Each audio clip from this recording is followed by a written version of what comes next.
time on Andy's Motorcycle Obsessions, we're doing a follow-up on the smart turn system.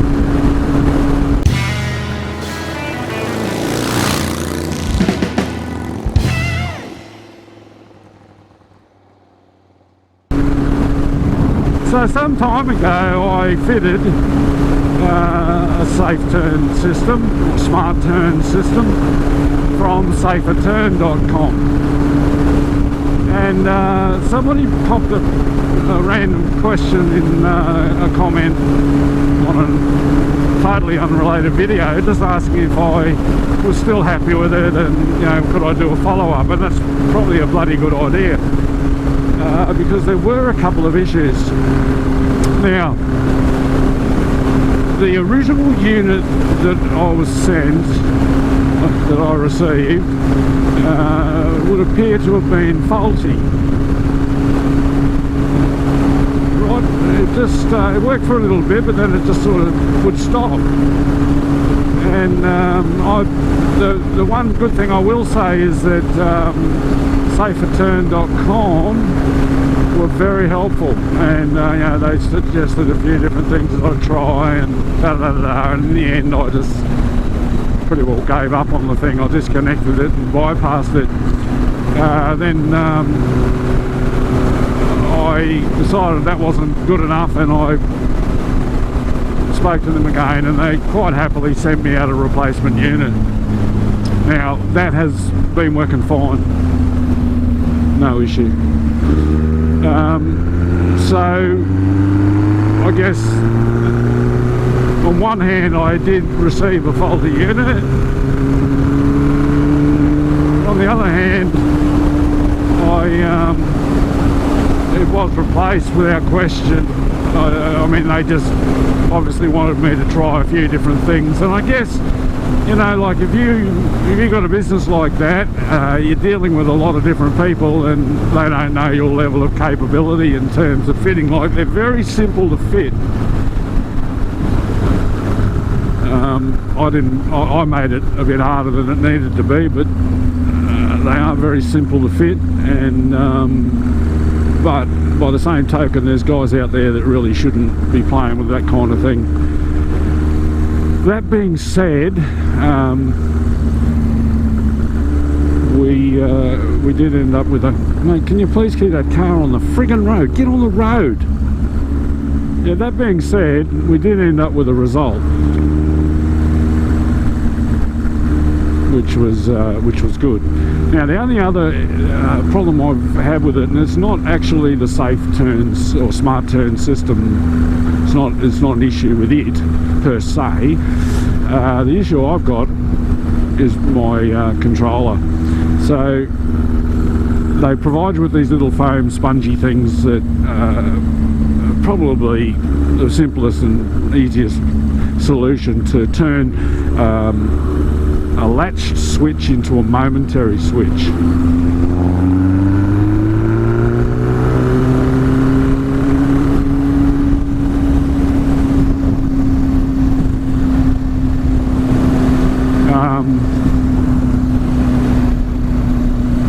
Now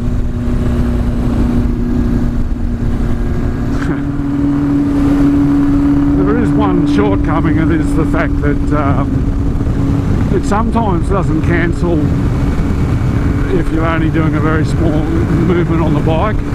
So if you're, like, if the road split into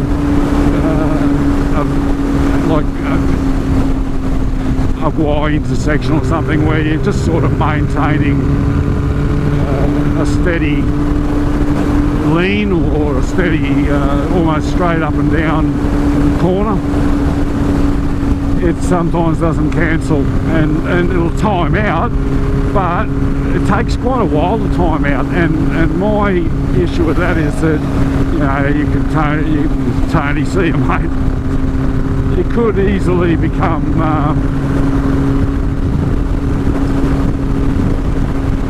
find yourself in a situation where it hasn't cancelled, and there's somebody thinking you're going to turn and they can pull out in front of you. Yeah, so, you know, like the thing about these types of systems is you want to set and forget. You don't want to have to be constantly looking to see if it's cancelled, because that's a distraction that, quite frankly, you don't need. Now, I've got 100% confidence that it'll always cancel, but sometimes it, yeah. But anyway, getting back to the issue with the switch.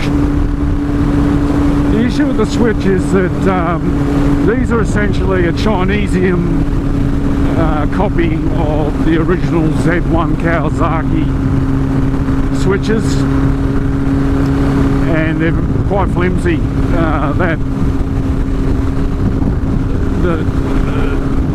The unit, the steel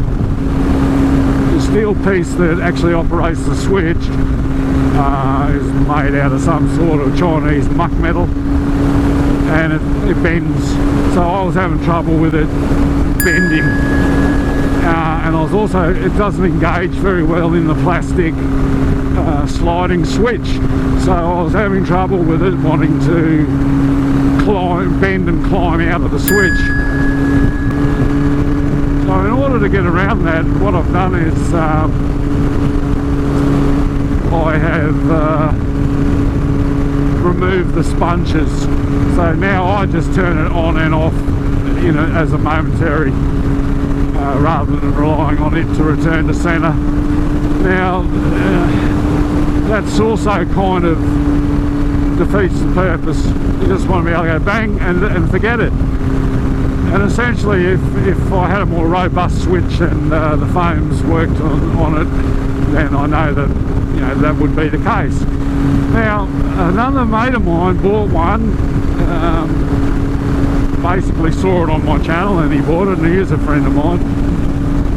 And he's had similar issues, almost identical.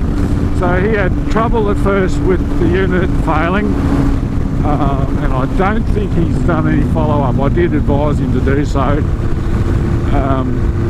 with saferturn.com, because like I said, they are very good at responding and, you know, trying to help you through any technical issues. The other thing that he was experiencing was he had trouble with the foams as well, those little spongy things, and I think he's changed them out for some other kind of foam.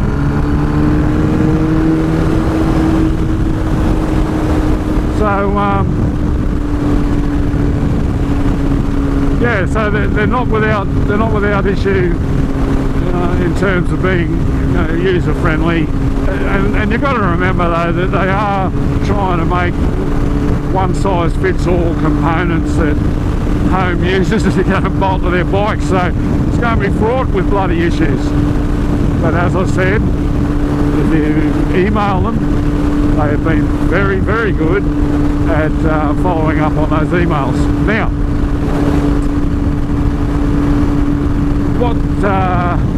what they have done is they seem to like what I did with that video, and they actually asked me if they could use it for promotional purposes, and I told them they could. So it's been on their webpage, and, you know, I've seen it in a few of their ads on their Facebook ads, etc.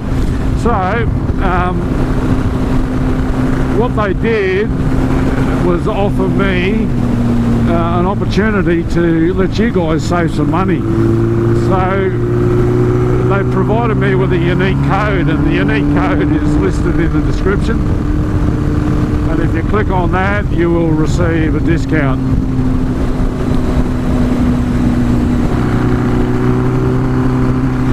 And not only that, they'll flick me €20 or something for everyone that's sold. So if you're going to buy one anyway, help me out. I mean, it's up to you, you don't have to. But yeah, the code's there, you can use it on any of their gear. Now, the other thing they did for me was they provided me with their new brake modulating unit, which is a really simple thing. It's only got 3 wires, and it clips into your brake light, what it does is it lets everyone behind you know that you're rolling off the throttle, so it'll flash your brake light during deceleration, and that is a bloody excellent safety feature, because quite, I mean, you know how quickly motorcycle engine braking happens compared to a car, and it can help the cars behind you understand what's going on, that you're actually slowing down, and I think that's great. So they flicked me one of them, and you can buy them with a unique code as well. So I'll be doing a review on those very shortly. And even more than that, they flicked me a second one. So I'm going to have a giveaway. I'm going to give one away to one of my Patreons. So if you want to have an opportunity to win a brake modulating unit from saferturn.com, jump on and become a patron, and when I finally get around to fitting it all up and doing the review and the giveaway, you'll have an opportunity to put one in your skyrocket. Not a bad deal.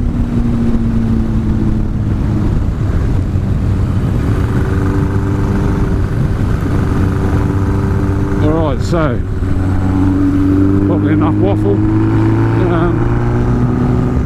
Go off and enjoy this ride. A few twisties.